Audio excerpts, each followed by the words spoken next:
so let's now continue our topic or the main topic talaga natin, which is yung mga disorder, which is your obstructive disorder. O, diba? Kanina nga sabi, dinescribe na natin, meron daw obstruction. That's why, maliit, masikip yung daanan ng hangin. So, first is your chronic obstructive pulmonary disease. Sabi natin, chronic obstructive pulmonary disease, also known as chronic airway limitation. So, sometimes yan yung tawag sa kanya. It is a disease characterized by airflow limitation that is not fully reversible. So, meaning, if those patient is diagnosed already na meron siyang chronic obstructive pulmonary disease or COPD, hindi na daw fully maibabalik sa dati yung function ng lungs ni patient. Okay, so ang gagawin na lang, ma-improve and hindi na lumala.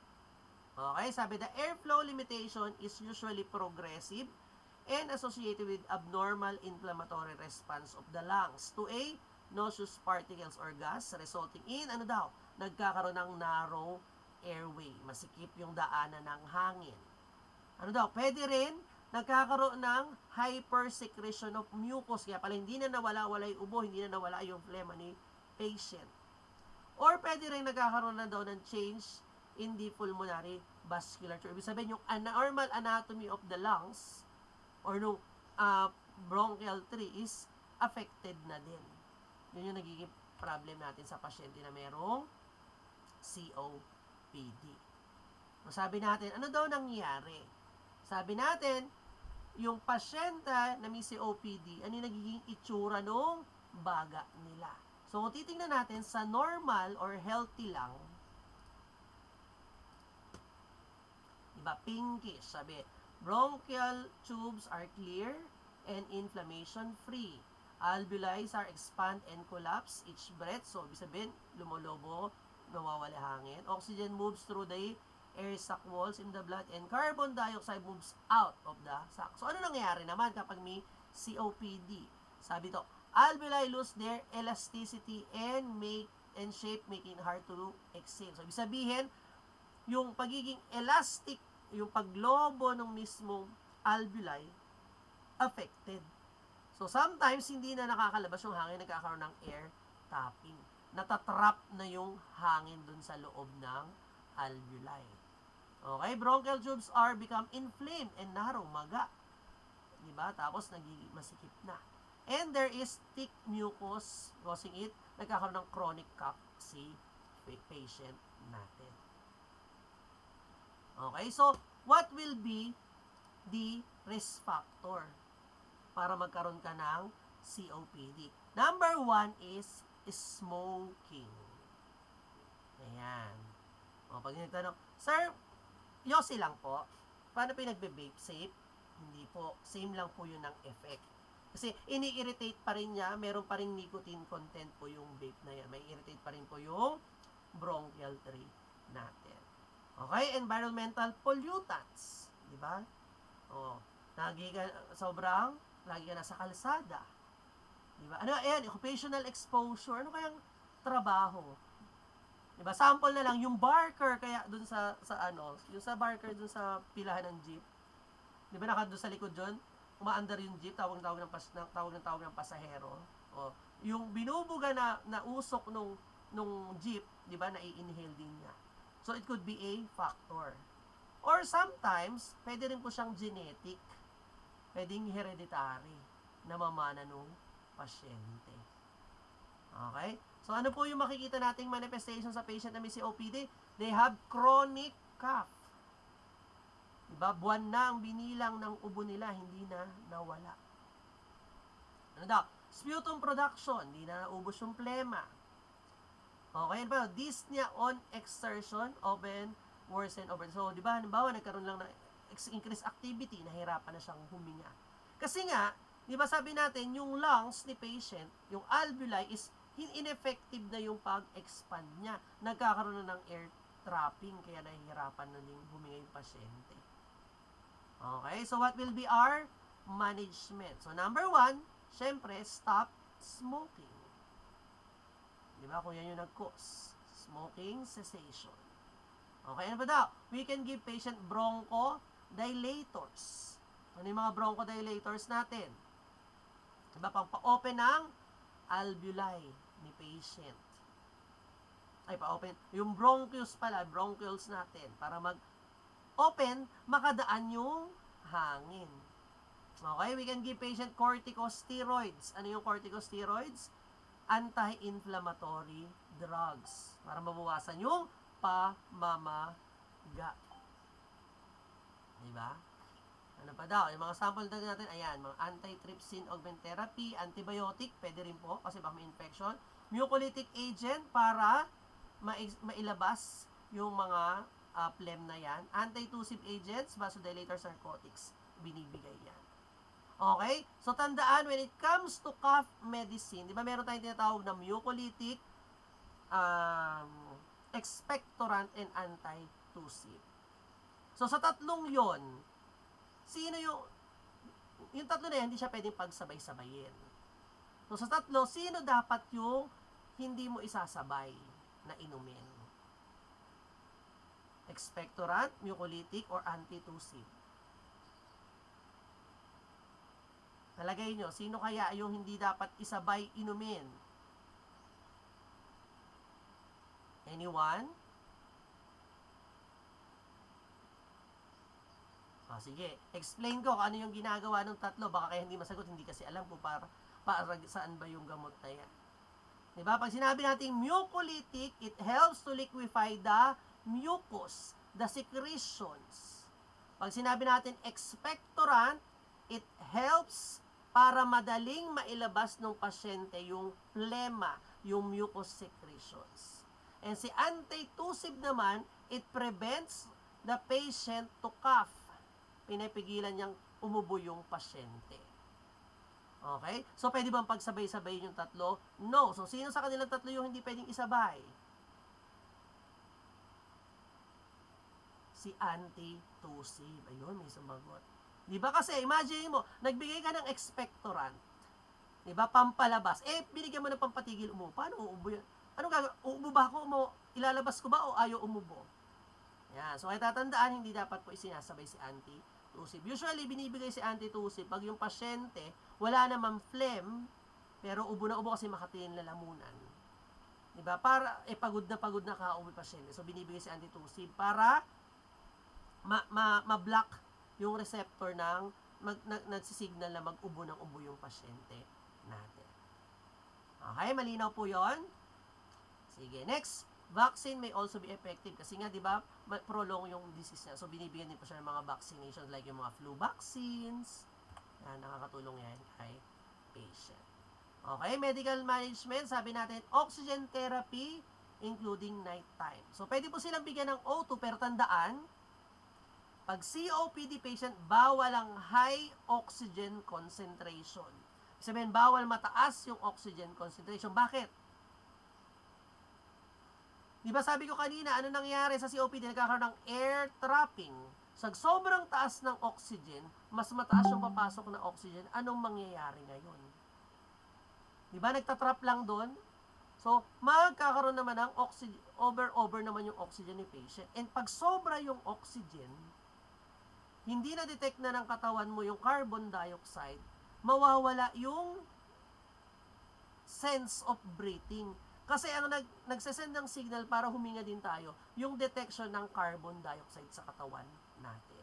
Kaya usually, low oxygen lang tayo. 1 to 2 liters via nasal cannula lang tayo kapag COPD patient. Okay, malinaw po. Okay, thank you so much sa mga nagre-respond. Okay, next. 2 types of obstructive disease. Sabi nga natin, we have your chronic bronchitis and emphysema. Ano pinagkaiba nung dalawa niya? So, COPD pa rin sila. Pero ano nung pinagkaiba nila? Okay? When we say chronic bronchitis, sabi natin, a disease of airway is defined as the presence of cough and sputum production for at least 3 months in each 2 consecutive years. Imagine mo sa isang taon, tatlong buwan kang inuubo. Hindi lang ubo, may plema pa. Diba? And pag tinignan natin yung bronchioles ni patient or yung bronchos ni patient, this is the normal, and ito yung patient na merong chronic bronchitis, magang-maga, tapos ano daw, nagkakaroon ng, dahil sa pamamaga, di ba, nagkakaroon ng secretion production. So imagine, yung hangin na pumapasok dito versus dun sa normal airway opening. Di ba? Malalaman mo kung bakit nahihirapan yung patient natin. So what will be the pathophysiology? Sabi natin, causes due to cigarette smoking, respiratory tract infection, pollutants, and other hazards. The patient lungs or the bronchiole of the patient will be inflamed. Magkakaroon ng inflammation. And because of that inflammation, di ba, meron na namang response si katawan. Di ba? Respiratory, inflammatory process natin, magre-release na naman ng mga chemicals. So, sinong chemicals yan? Si bradykinin, si histamine, tsaka si prostaglandin. And from there, dahil nagkakaroon ng inflammation, there will be fluid or cellular exudation. Nagkakaroon ng production of fluids that eventually, sabi niya, ano daw, magkakaroon ng manas. Magkakaroon ng accumulation of fluid dun sa mucous membrane. Nagkakaroon ng edema. And those edema will now be produced as your hypersecretion of mucus. That's why patient have productive or persistent cough. Kasi nga, namamaga. Nagkakaroon ng mga secretion sa fluid. So, continuously, di ba, persistent yung cough. Ano din? Sabi natin, nagkakaroon ng fibrotic changes sa airway. Di ba? Because of the inflammation, because of the irritation, ano daw, yung bronchos si patient is sumisikip. Nagkakaroon ng bronchial narrowing. And because of that, ano daw to, it is an irreversible lung changes. Nagkakaroon ngayon si patient ng emphysema and bronchiectasis. Which is later on, discuss ko what is bronchiectasis. Okay, nasundan po yung pathophysiology natin. Naintindihan. Alright, very good naman sila. Okay, next, this is your blue bloater. Ano yung blue bloater? So, chronic bronchitis din po yan. Siya po yung other term natin for chronic bronchitis. Okay? So, ano daw clinical manifestation? Patient is overweight. Kaya nga bloater, di ba? Taba. Elevated yung hemoglobin kasi nakatrap lang yung oxygen dun sa katawan ni patient. Peripheral edema, may manas, wheezing, kasi nga di ba tight yung airway. Kaya kapag nag-i-inhale, masikip yung daanan, may sound. Diba? May pa ganun na sound kang marinig. So ito po itsura ng pasyente na merong chronic bronchitis or blue bloater natin. Okay, so diagnostics. So in spirometry, diba? Pa-check yung lung capacity, ABG, to check the blood gas. So, we will see that patient have mild to moderate hypoxemia, may respiratory acidosis. So, what will be the complications kapag hindi yan na-manage? Patient may have right-sided heart failure or cor pulmonale, pneumonia, or even pneumothorax. Ano yung pneumothorax? Magkakahangin dun sa abaga ni patient. Okay, may question po sa blue bloater. Gets? Okay. So, next natin would be your emphysema. So, emphysema naman, ano daw? Abnormal distension of the airspace beyond the terminal bronchioles and destruction of the walls of your alveoli. So, nasisira na yung mismong alveoli. Diba? Ano daw? Distended. Diba? Nakabuka lang siya. E, diba dapat, kumbaga, may lumalabas dapat na air, may pumapasok na air dyan sa patient na merong,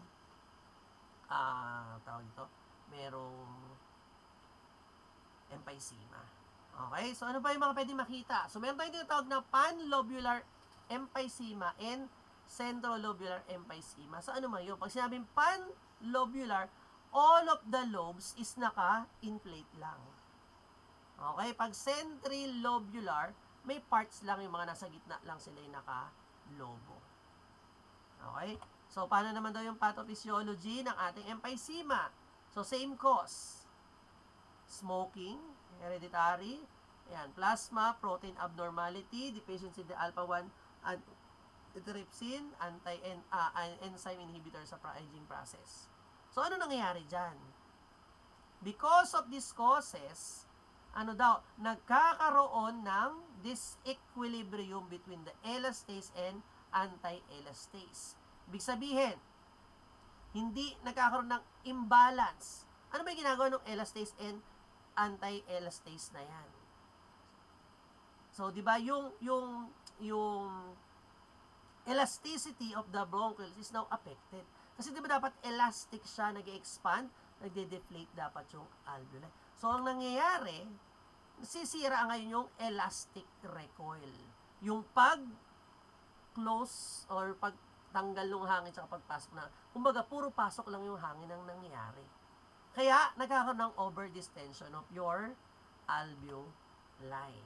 So, dahil over-distension, pasok lang ng pasok yung hangin, ano nangyayari? Nare-retain ngayon si carbon dioxide kasi nga may air trapping.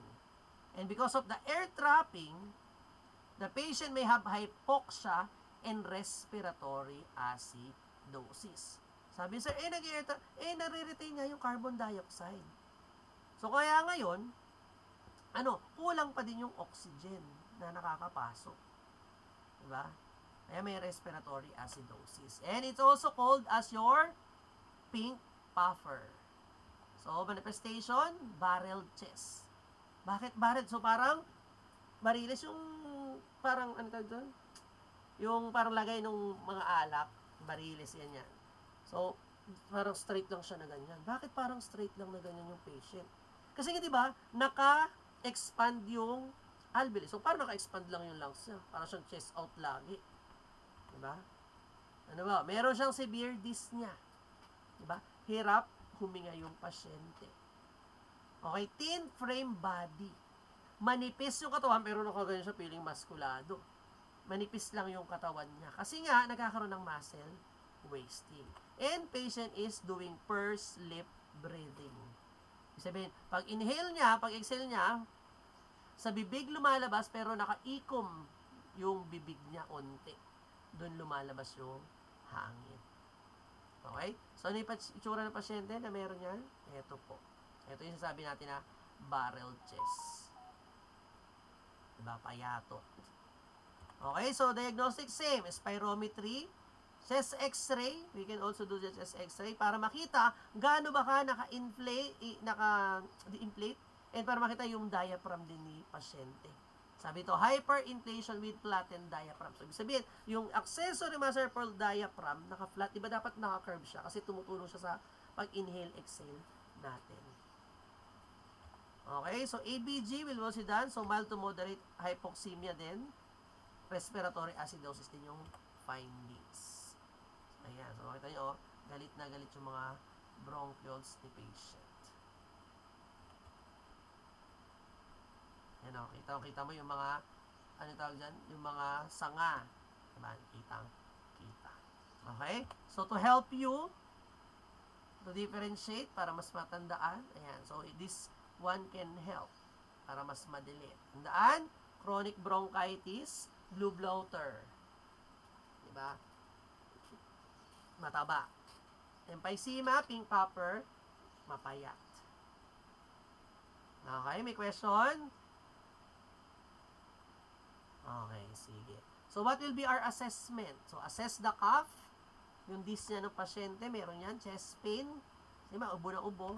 Sputum production, wheezing, kasama din po. First lip breathing, and tend to assume upright or leaning position. Kasi nga, naghahanap siya ng komportable. And usually, yan yung komportable sa kanila. Upo o nakatayo kaysa naka-flat on bed. Pag flat on bed, hirap na hirap yan. Okay, so some of the patient could have also altered or alteration in their level of consciousness. Bakit? Di ba ineffective si gas exchange? So, ibig sabihin, kulang din po yung yung oxygen na nakakarating sa brain. Kaya sometimes affected din po yung level of consciousness of the patient natin. Okay? In terms of skin color, patient is pallor or cyanotic. Okay, temperature, skin temperature, cold to touch yung pasyente. Voice, pwedeng magbago yung boses ng pasyente. Kasi parang napapagod na, yung iba na parang malat. Okay? Decrease in metabolism. So, there is weakness, fatigue, anorexia, and weight loss. Diba? Wala nang ganang kumain, pagod pa din. Yan, kaya pumapayat yung pasyente. So, assessment pala, thoracic anatomy. Sabi nga natin, there will be barrel chest. And the patient can also exhibit yung tinatawag ulit natin na clubbing of fingers. So, tandaan na, yung daliri, yung kuko pagtatapatin, dapat hindi magkakaroon ng malaki. Pag lumaki yung space dyan, so, hindi po heart. Pag lumaki yung space dyan, yung tinatawag na clubbing of fingers. Okay, polycythemia vera. Diba, masyadong mataas yung hemoglobin content ni patient.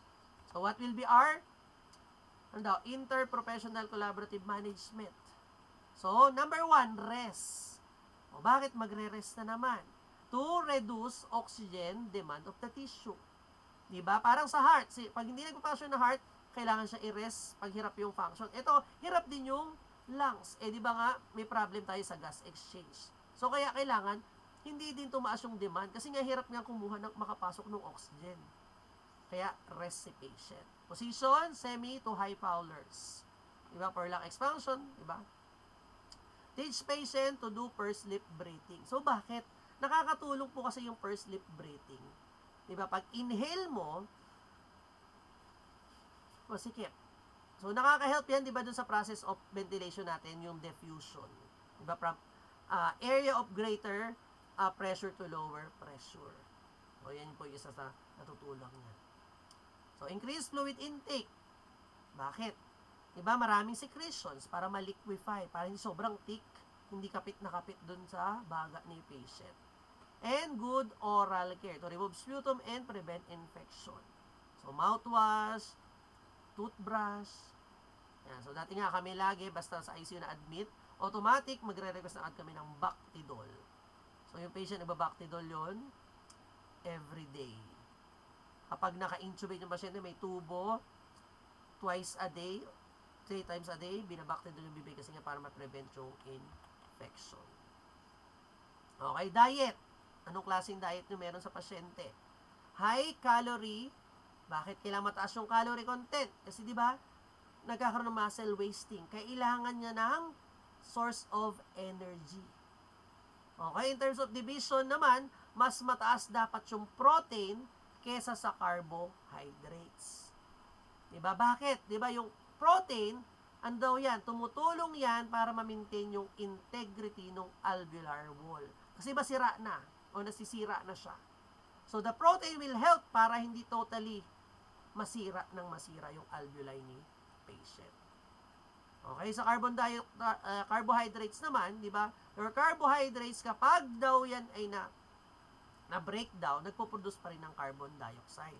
Eh, di ba nagkakaroon ng air trapping, ayaw natin tumaas yung carbon dioxide sa pasyente natin. Okay, O2 therapy, sabi ko nga, 1 to 3 liters, sa WAPES is 2. Do not give high concentration, the drive of breathing may depress. O, yan yung dinasabi ko sa inyo kanina. Consistent high carbon dioxide in blood causes damage in the medulla oblongata and chemoreceptors in the carotid and aortic bodies take up the work breathing. The stimulus for the peripheral chemoreceptor is low oxygen level in the blood. So, pag sobrang taas din naman, no, pareho magkakaroon ng problem. Di ba? Nagkaroon ka na nga ng backup kasi nasobrahan, masisira din yung backup. Okay? Avoid smoking, alcohol, kasama rin po yan. Environmental pollutants, diba? That may disinhibit mucociliary functions natin. Okay pa daw? We do CPT. Ano yung CPT? Chest physiotherapy. Okay, how will we do chest physiotherapy? We can do by doing percussion. Percuss. Tatap mo yung likod ng pasyente. Vibration. Lagay mo yung kamay mo sa likod ng pasyente. I-vibrate mo ganyan yung kamay mo. Or postural drainage. Pag sinabing postural drainage, yung position ng pasyente. para maluglag yung mga lema. Okay, we can also do bronchial hygiene measures, steam inhalation, aerosol inhalation, or mid-mist, di ba, para mas madali siyang ma-excrete yung phlegm. Okay, management for eczema and chronic bronchitis, bronchodilators, beta-2 agonists, ayan, yung mga albuterol, salbutamol, salmeterol, terbutaline, sa yung mga binibigay sa kanya. We can also give anticholinergic drugs, ipratronium. Yan. I think nakita nyo na yan, usually mga nasa nebulized, yan yung mga pang-neb sa pasyente. Long-acting cholinergic yung tiotropium or Spiriva. So, Spiriva naman, usually, yung mga matatagal na may asthma, yan yung binibigay din sa kanila yan, kulay violet yan. Capsule, tapos hinihigop yan ng pasyente. Okay, ano pa daw? Steroids, sabi ko nga, pwede yung bigay because of this anti-inflammatory effect. So, you can do budesonide, fluticasone, ano pa nito? Beclometasone, methylprednisone, yan. Yan yung mga binibigay kay patient. Or, we can also give your methylxanthines. Diba, yung theophylline and aminophylline. So, ano ginagawa niyan? Nung theophylline, aminophylline, diba? Tumutulong siya na i-open up yung bronchioles ni patient. Diba? Para magkaroon ng gas exchange. So, leukotriene antagonist or Montelukast. I think kung may mga asthma dito, kilala yung mga gamot na yan. Okay? O, if there is infection, sa bibigyan ng antimicrobial o antibiotic yung patient natin. Okay. Next is your cor pulmonale. Ano nga yung cor pulmonale? Sabi, is a hypertrophy of the right side of the heart with or without heart failure resulting from pulmonary hypertension. Ibig sabihin, masyadong tumaas yung pressure inside the lungs. Ano mangyayari? Sabi niya, it causes by disease affecting the lungs and the pulmonary vessels. Ibig sabihin, apektado yung gas exchange talaga dun sa patient natin. Okay, may question po ba? Tao pa po dyan. Ayun, meron pa. Very good talaga kayo. Hindi nyo ko iniiwan. Okay, so, next natin is, ayan, next problem is your bronchiectasis. Bronchiectasis. Ano daw bronchiectasis? A chronic irreversible dilatation of the bronchi and the bronchioles. Ibig sabihin, naka-dilate lang siya. Ayan. And ano ba daw? Continuously may plema yan. Sabi ko nga pala, tandaan ko nga, sa bronchiectasis, yung kalsadang lubak-lubak na hindi na nawala yung tubig. So, pinisip ko yan yung kalsada, ayan yung tubig dun sa mga lubak na yan. Okay, sabi natin, ano daw cause ng bronchiectasis? Airway obstruction, diffuse airway injury. Diba? Nagkaroon ng problem. Pulmonary infection and obstruction of the bronchioles or complication of long-term pulmonary infection. Diba? Sa tagal na infection, hindi siya nagamot. Pwede rin due to genetic disorder such as your cystic fibrosis. Nakikita yan, diba? Usually cystic fibrosis sa mga bata. Diba? Na-discuss yan nung 219, yung cystic fibrosis. Diba? With problem with elasticity. Ayun. Nakikinig sila nung discussion. Okay. Abnormal host defense. Ibig sabihin, there is problem with mucociliary ng pasyente. Hindi ngayon na kayang labanan. Okay? Merong immunodeficiency yung pasyente. Diba? Yan isa sa mga pwedeng mga cause niyan. And, pinakamasakit, idiopathic causes. Hindi alam kung bakit nagkaroon na lang ng bronchiectasis yung patient. Yes, may ganun pong nangyayari. Hindi ma-identify ano yung nag-cause. And sabi dito, people may be predisposed to bronchiectasis as a result of recurrent respiratory infection of the childhood. Those nagkaroon doon ng measles, influenza, tuberculosis, immunodeficiency disorder. So, lalo na yung tuberculosis, kung hindi siya na-manage. Yung influenza din kung napabayaan. Okay? So, ano daw ang pathophysiology ng ating bronchiectasis? Sabi natin, causes. from the airway obstruction, diffuse airway, so lahat niyan, there will be destruction of the elastic and muscular structure supporting your bronchial walls. Ibig sabihin, yung bronchial wall ni patient nasisira. Yung elasticity ng bronchial wall ni patient nasisira din. So, dahil sira, reduce yung ability niya to clear the mucus from the lungs. Diba? Dapat, madidetect niya yan. Dapat, mailabas niya lahat. So, ano nangyari? Nandun ngayon, nag-iipon yung secretion, naiipon yung mucus. So, dahil naiipon siya, decrease yung expiratory flow. That's why, lalabas ngayon yung manifestation kay patient na persistent or recurrent cough. Imagine mo gano'ng kadami. With production of purulent sputum may exceed to 500 ml per day. Ganon yung bronchiectasis. Ganon kadami yung kaya niyang ilabas na plema sa isang araw. And this is the hallmark of bronchiectasis. Definitely, pag yung pasyente mo, nakapag-secrete siya, nakapag-ubo yan ng 500 ml na phlegm, bronchiectasis na yan. Okay, this niya, meron wheezing, pruritic chest pain. Diba? Masakit, may sharp, may parang tumutusok, or parang may burning sensation. Okay, some patient may also have hemoptysis. Ano nga hemoptysis? Nalala pa? Ano hemoptysis? Ay, nawala na sila. Ano hemoptysis? Umuubo ng may kasamang dugo. May kasamang dugo. Yan. And, sabi natin, when we auscultate the lung-filled patient is, meron daw crackles and rust. Kasi nga, because of the secretions. Diba? Kaya maingay yung baga ng pasyente pag inassess or inauscultate natin. Okay, so what will be the diagnostic studies? Chest x-ray. Number 1 yun. High-resolution CT scan. Sabi, gold standard for diagnosing bronchiectasis. Kasi diba sa CT scan, makikita. Diba, cross-section yung chest ni patient, yung lungs ni patient, makikita gaano nakanaro yung mga bronchioles ni patient or bronchos ni patient, gaano kadami yung phlegm dyan. Bronchoscopy could be also done, pwede silipin. Okay, sputum studies, diba? Pwedeng pa sputum GSCS, gram staining and culture and sensitivity para makita ano ba nagkakos, baka merong infection kasi na hindi magamot-gamot. Okay, pulmonary function studies may be also be done.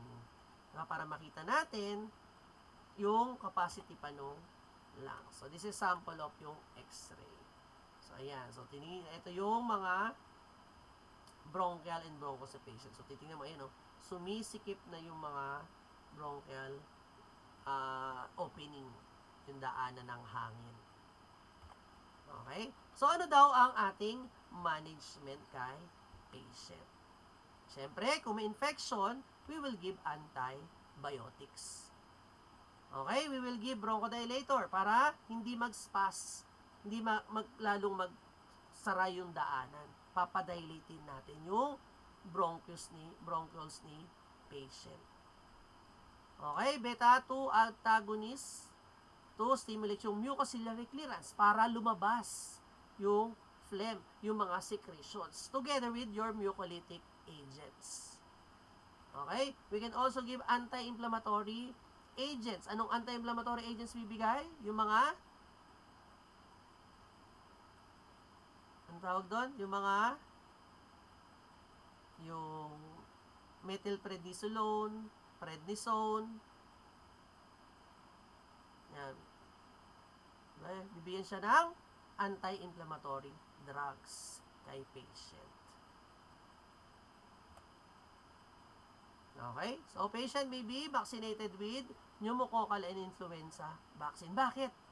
Para kasi, di ba, imagine, inflame, may problem na sa, nagkasakit pa ulit sa baga. Nagka-pneumonia pa, nagka-influenza. Lalong mag-a-aggravate yung sakit. Mas lalong lalala yung sakit ng pasyente. Kaya pinaprevent natin na hindi na magkaroon, kumbaga, double kill, di ba? Yan. So, rest, good nutrition, and adequate hydration. Diba? Kailangan ng patient. And CPT with postural drainage pa din. So, CPT, chest physiotherapy. So, habang nag-chest tapping, pwede nakasign yung pasyente para ma-drain yung secretion yun. Sasabayan mo na ng postural drainage position ni patient. Okay, may question po ba sa ating bronchiectasis? May tao pa ba dyan? Nandyan pa sila. Ayan, nandyan pa po. Okay. Next is your asthma. Meron may asthma dito? Meron? Meron may asthma sa inyo? Ayaw umamin. Sige, ayaw umamin. Sige. So, bronchial asthma. Sabi natin, it is a chronic inflammatory disease of the airway characterized by hyper-responsiveness, mucosal edema, and mucus production. Ibig sabihin, nagiging responsive masyado yung ating tawag ito, yung bronchial si patient. So, kaya ngayon, dahil na-excite, nag-respond, nag-espasm, sumisikip. Also, nagkakaroon din ng mucosal edema, nagmamanas. And nagkakaroon ng plema, kaya may mga mucus production. So, usually, sabi natin, allergy is the strongest factor for the development of asthma. Yung may merong mga allergy. And most common chronic disease of the childhood. So, kadalasan bata pa lang meron na yan. Baka malas mo na ako bata. Pero minsan naman matanda na nagkakaroon ng asthma. Okay, so what are the risk factors? Family history. So, hereditary, allergy. Diba? Sabi nga natin, strongest factor. Exposure to airway irritants, allergens, like yung mga grass weeds, pollens, molds, dust, anything na pwedeng mag-trigger ng asthma or ng allergy ng pasyente. So, ano nangyayari ngayon sa asthma? Sabi natin, yung pasyente na normal, nakabuka yung kanyang airway. Pero kapag asthmatic yung pasyente, di ba, kulubot na siya. Tapos nagkaroon pa ng inflammatory, nagkaroon pa ng asthmatic attack, lalong kumulubot ng kulubot. Di ba? So, masikip na to, mas lalong sumisikip kapag nagkakaroon ng attack. Kasi inflamed na nga yung mismong airway ni patient. Yan. So, lalong lumalala. Okay, so what are the common allergens? We have the grass, trees, weeds, pollens, molds, dust, roaches, yan, cats and dog danders, yung mga balabahibo. Histamine-rich foods. Ano yung mga histamine-rich foods? Yung mga processed foods, yung mga cheese, alcohol, di ba? Wine, beer, yan. Eggs, seafoods, ayan, yung mga nakabalot pa, mga snacks na yan. Pwede rin po yan. Okay? Di ba daw? Triggers of acute asthma. Ayan, allergen inhalation. Di ba? Yung mga animal danders, house dust mite, cockroaches, pollens, molds. So, air pollutants. Pwede through exhaust fumes. Pwede rin iba sa pabango. Ayan, iba naman, ayan, pag nakaamoy siya ng sobrang tapa ng pabango, hinihika. Oxidant, sulfur dioxide, cigarette smoke. Yan, aerosol spray. Ano pa? Pwede rin viral upper respiratory infection. Diba? Nagkaroon pala ng viral infection si patient. Sinusitis, pwede rin po. Exercise. Yan, pag nag-exercise, lalo kapag merong cold, dry air. Yan yung minsan mahirap sa iba. Pag malamig na, tuyo pa yung hangin, nahihirapan lalo silang huminga. And some patient, ayan, aspirin, NSAID, ayan, di ba? Yung beta blockers, di ba? Sabi ko, pwede siyang mag-trigger ng asthma. Yung mga olol. Okay, occasional exposure, di ba? Depende sa trabaho, ayan. Metal suit, yung mga nagpuputol-putol ng bakal, ng mga kahoy, di ba? Vegetable dust, namimitas ng mga, ano yun? Yung mamimitas, yan. Industrial chemicals, mga nagtatrabaho sa mga chemical factories, ayan, mga nasa pharmaceutical companies, pwede rin. Yan. Some of the patient is, ayan, sa food additives, mga dinadagay sa pagkain. Diba? Sulfites, beer wine, dried fruit, shrimp, diba? Yung mga, in short, yung mga process, yung mga pine-preserve na pagkain. Yan. MSG. Ayan. Yung favorite ng mga nagluluto. Okay, iba na ba yan? Pwede yung tartrazine, yung yellow dye number 5, yung pampadilaw ng pagkain. Okay, sa mga babae, ayan, ito yung maalas. Diba? Yung ibang babae, nire-regla, sasabayan ng mag-trigger na mag-asthma sila. Okay? Those patients who have GERD or gastroesophageal reflux, pwede rin po yung mag-trigger. Stress. Either psychological stress or emotional stress. Diba? Iyak-iyak ka, iyak, katatawa. Actually ako, hindi ako diagnosed na may asthma. Pero kapag nasobrahan ako sa tawa, nararamdaman ko, nagkakaroon ako ng tight airway. Pero hindi naman ako nagpapacheck up. Pero when titingnan natin yung manifestation o symptoms ng asthma, feeling ko asthma siya kasi tight, tas may wheezing kapag sobrahan ako ng tawa. Kaya minsan pag masaya-masaya, pinipigilan ko maging masaya. Yan. Anger, pwede rin po, or fear, pwede rin po yan patient. So, what will be the pathophysiology? O, mukha lang siya mahaba, no? Isa-isahin natin. Sabi natin, allergy, inflammation, di ba? Because of that, anong mangyayari? Di ba? Magti-trigger na naman ngayon yung mga cells, yung mga inflammatory cells sa katawan natin, kasama yung mga yan, yung mga macrophages, kasi nga, ay merong something, kailangan atakihin ngayon yan, di ba? Yung mast cells, macrophages, eosinophil nephropathites yan, lalabanin nila. Di ba? Pupunta sila ngayon dun sa airway na involved. So, ano nga nangyari?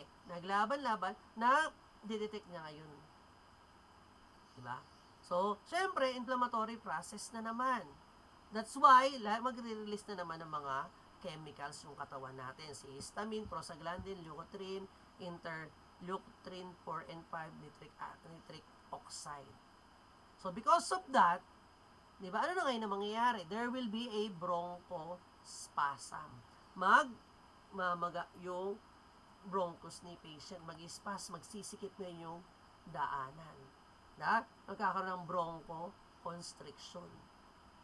Magkakaroon ng edema of the mucous membrane. That's why nagkakaroon ng production or hypersecretions of the mucus. So, imagine, nag-spasm, may secretions, di ba? Gano'n nakasikip yung airway ni patient. So, dahil masikip yung airway, anong gagawin? Diba? Bibilisan mo yung hinga. Bumibilis yung hinga ng pasyente. Kasi nga, hinahabol niya yung kailangan niyang oxygen. Kasi masikip. Diba? Kaya ano gagawin ng pasyente? Ano yung nararamdaman ng pasyente? The patient tends to sit up. Kasi yan, mahanap siya ng komportable niyang posisyon. So, usually, nakaupo yan. Hingal-hingal yung pasyente mo. Diba? Restless, tachypnic or dyspnic yung pasyente. Mabilis, nahihirap huminga yung pasyente. Tachycardia. Even the heart is affected. Diba? Kasi, kung hirap pumasok yung hangin, diba? Kulang yung oxygen na nare-receive ng blood. So, magdo-double work din siya. Diba? There will be flaring of alinary. So, yung butas ng ilong lumalaki. Diaphoresis, yung mapawisan. Cold, clammy skin, wheezing, retractions. Pag sinabi ng retractions, the patient is using her or his accessory muscles of breathing. Diba? Yung diaphragm, yung intercostalis natin, ginagamit. Lahat ginagamit niya. And pag nakita mo, the patient could have pallor to cyanosis. And it could lead to exhaustion. Siyempre nakakapagod dyan. So pag napagod, magkakaroon ngayon ng slow, shallow respiration si patient. And kung slow, shallow yung breathing ng pasyente, konti yung oxygen, hindi makakalabas yung carbon dioxide. So, meron ulit carbon dioxide retention, may air trapping ulit. That could lead to hypoxia and respiratory acidosis. Kasi nga, nare-retain yung carbon dioxide sa kanya. Okay, so ano daw manifestation? Sabi, wheezing, first on expiration. So, yung una, diba? Pero pag tumagal na, pati pag inhale na, may sound na.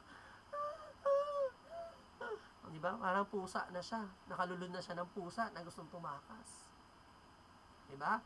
Pag umubo, ano daw? Thick Gelatinous white gelatinous mucus. Maputi na malagkit yung plema ng pasyente.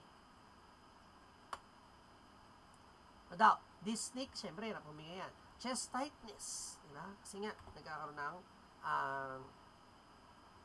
tawag ito, air trapping din. So, prolonged expiration, meaning, mas mahaba yung exhale niya kesa sa pag-inhale niya. Kaya pag nakita kayo na mas mahaba yung exhale ni patient. So, normal is 1:2, pero sa kanya, 1:3 or 1:4 in terms of ratio. So, sit up and slightly bend forward using accessory muscle of respiration. So, yun nga, kasi kailangan niya ng tulong. Kaya naghahanap siya ng problema. So, ano pa daw? Check if there is, meron bang manifestation, nagkakaroon ba ng signs of hypoxemia yung pasyente, kulang na yung oxygen sa blood. Restless na yung pasyente, increased anxiety, diba? Kaya minadalasan, ano daw, ang susungit ng mga pasyente na merong asthma attack. Kasi hindi na nila alam kung ano gagawin nila. Diba? Inappropriate behavior, increase yung pulse, BPN, meron din pulsus paradoxus si patient, diba? Hindi magkamukha yung blood pressure niya ng pag-inhale tsaka pag-exhale. Okay daw, difficult to speak in complete sentence. Kasi nga naghahabol na ng hinga, kaya hindi pwedeng mahabang interviewhan dyan. Increase RR, more than 30 breaths per minute. So, na ginagamit pa yung accessory muscle. So, when we percuss, hyperresonance percussion of the chest. So, pag pinercuss mo na ganyan, iba yung tunog niya. Kasi nga, may air trapping, may hangin na natatrap dun sa loob. Okay, note. Kapag yung pasyente, nagkaroon ng diminished or absent breath sound, nawawala, hindi mo na mahirap rinig yung sabi dito, significant decrease in air movement and exhaustion, pwedeng nagkaroon na ng atelectasis or pneumothorax yung pasyente. Ibig sabihin, nag-collapse yung lungs pag sinabing atelectasis. Pneumothorax, nagkaroon na ng hangin dun sa outside lungs, so inoccupy na niya yung space. So, diminished breath sounds or silent chest. Ano yan? Omnibus sign indicating severe and impending respiratory failure. Diba? Ibig sabihin, papunta nang mag-stop yung pag-breathe ng pasyente. Kaya, emergency po yan. Okay? A severe continuous reaction or status asthmaticus may occur. Sabihin, continuous na inaatake pasyente. And kahit bigyan mo ng gamot, that's not relevant to conventional. Diba? Yung nebulization, yung steroid therapy, ayaw. And the attack is more than 24 hours na. Or as long as 24 hours na siyang inaatake. Diba? Life-threatening and place the patient at risk for developing respiratory failure. Kaya, tandaan, sa asthma, the longer it lasts, the worse it gets. And the worse it gets, the longer it lasts. Mas matagal yung atake, mas naglalong nagwo-worse. At pag mas nag-worse yan, mas lalong matagal mawawala yan.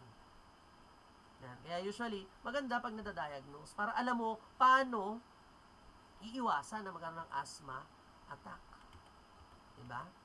So, causes of status asthmaticus because of viral illness, ingestion of aspirin or NSAID, emotional stress, environmental pollutants, and other allergens, or abrupt discontinuation of drugs. Yan, especially for corticosteroids. Si corticosteroids po kasi, tandaan, ang corticosteroids, kapag yan ay in-order ni doctor, gradual ang pag-stop niyan. Hindi pwedeng abrupt. Unti-unti. Halimbawa, nagsimula ka sa 250 mg na dosage. Ibababa yan to 150 to 50. Halimbawa, 250 Q8. So, decrease sa 150 Q8. 50 BID. Tapos 50 OD. Unti-unti po. Kasi pag bigla, yan, nagkakaroon ng parang rebound dun sa patient natin. Okay? overuse of aerosol medication. Ayan. Sinobrahan ng sisinghot ng neb. Diba? Sobra-sobra sa neb. And ayan, ingestion of beta-adrenergic blockers or propanolol. Yung mga olol. Yan, diba sabi ko, huwag kakalimutan, diba, kung may asthma pasyente, huwag bibigyan ng mga olol. Mako-olol yung pasyente ninyo. Okay, so assessment and diagnostic method. So family, kasi nga baka nasa history, family history. Environment, saan ba nakatira? Ano trabaho ng pasyente? Bakit doon kasi pwede natin malaman kung ano nagtitrigger. Okay, so during acute episodes, sputum and blood test will be done.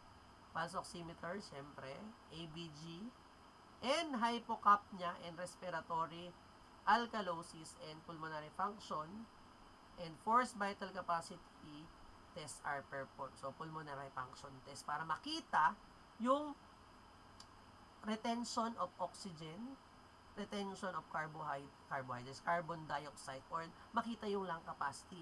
Yung kapasidad ng lungs to exhale, ilabas, di ba? Or puro na lang may natitira, di ba? Yung respiratory reserve volume or expiratory reserve volume ng patient natin.